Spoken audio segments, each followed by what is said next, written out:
الخذلان يتصل الظمؤ لشعب ستقيم في ذاكرتهم الكأس السمراء بما كسرت حين ثبتت على عهدها.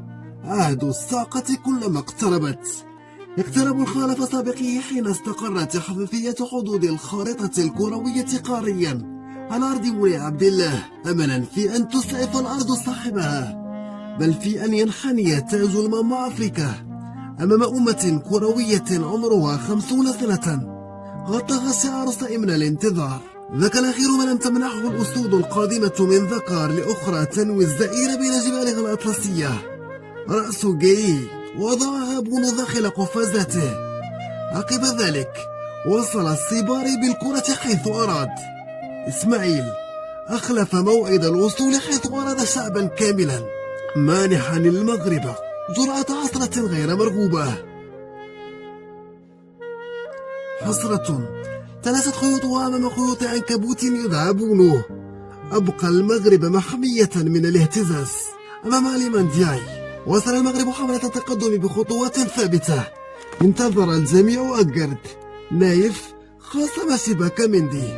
واستشارت الفصل الثاني وفيجي الخنوس رسم طريق الفرحة المنتظرة للكعبي. أيوب وزع الحصلة على المغرب كاملا.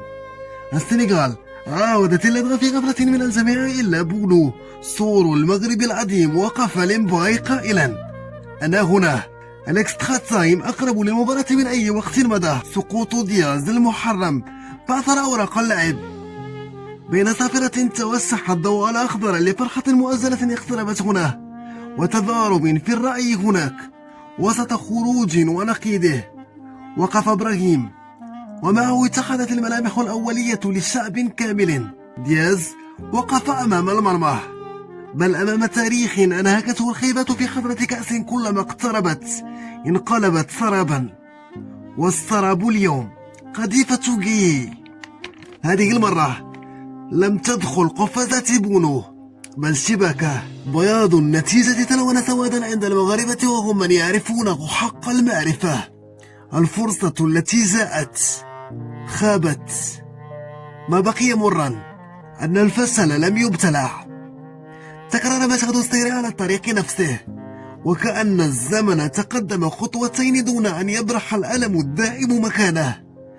الأميرة السمراء تخاطب شعبا كاملا، ليس الآن وربما ليس أبدا.